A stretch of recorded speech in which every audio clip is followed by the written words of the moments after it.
Dampak negatif dari eksternalitas menyerupai bayangan yang melintas di antara keseharian kita.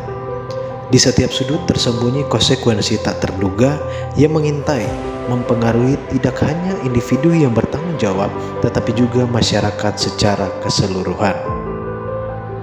Bunga-bunga kerusakan lingkungan, beban kesehatan, dan ketimpangan sosial tumbuh subur sebagai hasil dari eksternalitas yang terkadang tidak terlihat namun memberi dampak mendalam. Tanpa kesadaran dan tindakan kolektif, bayangan eksternalitas ini akan terus menghantui peradaban manusia. Eksternalitas adalah konsep penting dalam ekonomi yang menggambarkan dampak tidak langsung dari keputusan individu atau perusahaan terhadap pihak lain di luar pasar. Saya Andre Martin dan rekan saya Aroy Gumo ini kami akan membahas isu yang krusial dalam dunia ekonomi hari ini, yaitu eksternalitas, dengan mewawancarai beberapa narasumber. Assalamualaikum warahmatullahi wabarakatuh. Baiklah, saat ini saya sudah bersama dengan salah satu narasumber untuk membahas tentang dampak negatif dari eksternalitas, yaitu pencemaran lingkungan. Baiklah, dengan kakak siapa? Dengan Kak Gita. Oke, Kak Gita nih, aku mau nanya-nanya nih tentang dampak negatif dari pencemaran lingkungan, dalam hal ini polusi udara. Nah, mungkin ada dalam keseharian kakak nih, apa yang dirasakan dari polusi udara tersebut? Kalau yang saya rasakan dari dampak dari polusi udara yang saya rasakan sekarang ini paling di kesehatan seperti pernapasan atau seperti jika saya berkendara itu jarak pandang saya ke objek terdepan itu sangat terganggu, dimana di daerah saya sendiri kan banyak lagi maraknya kabut ya. Nah, itu yang saya rasakan saat ini dengan dampak negatif dari polusi udara. Oke, itu yang dirasakan ya. Jadi sekarang nih, menurut kakak nih, apa yang seharusnya dilakukan oleh produsen atau perusahaan yang menghasilkan limbah-limbah tersebut yang mengakibatkan pencemaran udara atau pencemaran lingkungan? Kalau menurut saya perusahaan atau publikan yang mengakibatkan limbah-limbah itu seharusnya mereka penempatannya mereka harus tahu dulu, sebaiknya jangan ditaruh di dekat pemukiman, dan juga adanya sosialisasi ke masyarakat untuk bahwasannya penggunaan masker bagi masyarakat yang mungkin tinggal di dekat perusahaan atau PT-PT yang mengakibatkan limbah di lingkungan masyarakat. Nah, mungkin itu sih menurut saya. Oke, itu dari untuk produsen perusahaan nih. Nah, mungkin ada saran dari kakak nih untuk pemerintah dalam mengatasi dampak negatif dari eksternalitas tersebut, ini dalam hal pencemaran lingkungan. Kalau menurut saya untuk pemerintah adalah untuk mengurangi polusi udara ini sebenarnya adalah kerjasama kita pemerintah dan masyarakat. Nah, tapi di sini kita harus untuk pemerintah kita harus berkomitmen, pemerintah harus berkomitmen bahwasannya kita sudah ada aturan untuk bagaimana supaya tidak membuat limbah-limbah di sekitar kita itu makin mencemar untuk masyarakat. Nah, kita sudah ada aturan perundang-undangannya juga, bagaimana pemerintah harus lebih tegas lagi berkomitmen mensosialisasikan ke masyarakat, dan juga pemerintah juga bisa mengadakan yang namanya IPAL. Nah, IPAL itu sendiri instalasi pengolahan air limbah. Nah, itu pemerintah bisa juga sosialisasikan kepada perusahaan-perusahaan, produsen-produsen yang mengakibatkan limbah itu berkurang di masyarakat, dan juga pemerintah juga bisa memberi sanksi bagi perusahaan-perusahaan atau produsen yang melanggar.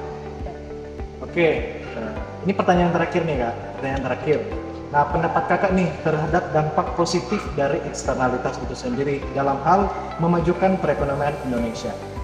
Menurut saya untuk memajukan perekonomian Indonesia, misalnya seperti adanya eksploitasi hutan, untuk selagi itu memajukan perekonomian Indonesia itu tidak menjadi masalah.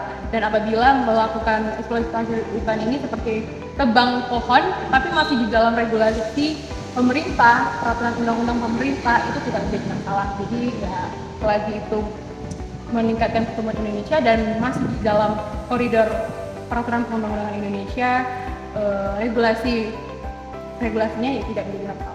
Oke, Kak, terima kasih ya untuk waktunya sudah menjawab pertanyaan saya. Terima kasih untuk waktunya, Kak. Sama-sama. Baiklah, saat ini saya sudah sedang bersama dengan salah satu narasumber untuk membahas tentang dampak negatif dari eksternalitas yaitu kemacetan. Nah, langsung saja bersama dengan Kak siapa? Samuel. Oke, Kak Samuel nih, saya mau tanya nih tentang dampak negatif dari eksternalitas ini yaitu kemacetan. Nah, bagaimana tanggapan Kakak terhadap kemacetan yang saat ini terjadi di Indonesia terkhususnya di kota-kota besar? Tentunya yang namanya kemacetan itu pasti hari-hari makin parah ya. Terlebih lagi di kota-kota besar, contohnya seperti di Jakarta, Bekasi dan sekitarnya. Tentu kita dari pribadi, saya sebagai mahasiswa atau pelajar, tentunya dengan adanya kemacetan ini membuat kita susah ya, sulit. Misalnya ada keadaan yang genting yang kita harusnya terburu-buru, jadi tidak bisa karena terhalang oleh macet. Dan tentunya bukan hanya pada saya juga, dampak ini tentunya pada semua kalangan ya yang ada di Indonesia. Oke, itu kan tanggapan Kakak nih. Nah, menurut Kakak nih, apa sih penyebab utama dari kemacetan yang terjadi di kota-kota besar tersebut? Penyebab yang utama itu tentunya karena populasi yang semakin meningkat. Dengan populasi masyarakat yang semakin meningkat, tentunya kebutuhan transportasi pun juga meningkat. Bahkan yang lebih parahnya lagi, dengan sikap konsumtif dari masyarakat, dalam satu rumah itu bisa lebih dari 2 atau 3 transportasi. Oke, ini yang terakhir ya Kak. Nah, mungkin ada saran dari Kakak untuk pemerintah nih supaya dapat mengurangi kemacetan yang terjadi di Indonesia, mungkin dari kebijakan atau peraturan dari pemerintah ini. Kebijakannya sebenarnya ada satu yang sudah dilakukan oleh pemerintah ya, yaitu khususnya di kota-kota seperti kota Jakarta, yaitu diberlakukannya sistem ganjil genap ya. Lalu untuk saran kepada pemerintah harus lebih giat lagi menggalakkan kepada masyarakat untuk menggunakan transportasi umum dalam kegiatan sehari-hari seperti MRT, bus, dan lain sebagainya. Oke, terima kasih ya Kak Semi. Ya. Terima kasih untuk waktunya. Terima kasih. Baiklah, saat ini saya sudah bersama dengan salah satu narasumber saya untuk membahas dampak negatif dari eksternalitas yaitu kemiskinan. Baiklah, dengan kakak siapa? Kakak Rivaldo. Kakak Rivaldo. Oke kakak, saya mau bertanya. Ini perihal dampak negatif dari eksternalitas yaitu kemiskinan. Nah, apa dampak negatif yang kakak rasakan terhadap kemiskinan di lingkungan kakak? Ya baik Kak Andre, mungkin dampak negatif kemiskinan yang saya alami saat ini, khusus saya tinggal di kota ya. Tentu salah satunya saya seorang pelajar. Ketika saya belajar itu membuat tugas tentang perihal tentang dalam studi, tentu terganggu. Contohnya dalam lingkungan saya itu ada banyak kafe gitu. Kalau malam hari saya itu merasa terganggu gitu. Ketika bikin tugas tidak konsentrasi, bahkan tidur pun terganggu jam tidur saya. Itu aja.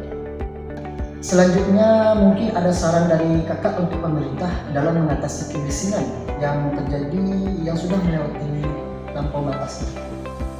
Saran saya sih nggak terlalu banyak, cuma satu aja untuk buat pemerintah supaya ada kebijakan untuk memantau dan memberikan kepada pemilik kafe tersebut supaya jam operasional itu bisa dibatasi. Contohnya ketika buka jam 6 sore, mereka bisa selesaikan jam 10 atau 11 malam gitu. Dan juga bisa menghemat waktu dan tidak terganggu buat tetangga-tetangga. Itu aja. Oke Kak Rivaldi, terima kasih untuk waktunya Kak ya. Oke, sama-sama. Kak Rivaldi. Sekian wawancara kami terhadap beberapa narasumber-narasumber tentang dampak negatif dan dampak positif dari eksternalitas. Baiklah, saya Alfred Gumulili dan rekan saya Andre Martin pamit undur diri. Wassalamualaikum warahmatullahi wabarakatuh.